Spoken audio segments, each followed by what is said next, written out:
So this is the dirty river behind Taj Mahal. Dirty river behind Taj Mahal, and these are the tourists here at Taj Mahal. View of tourists at Taj Mahal. Lot of tourists have come.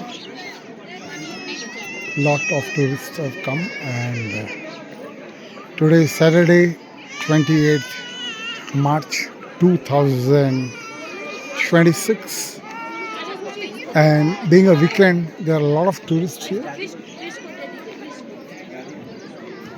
And Taj Mahal opens at 5 a.m. in the morning. That's the best time to come when there is less crowd.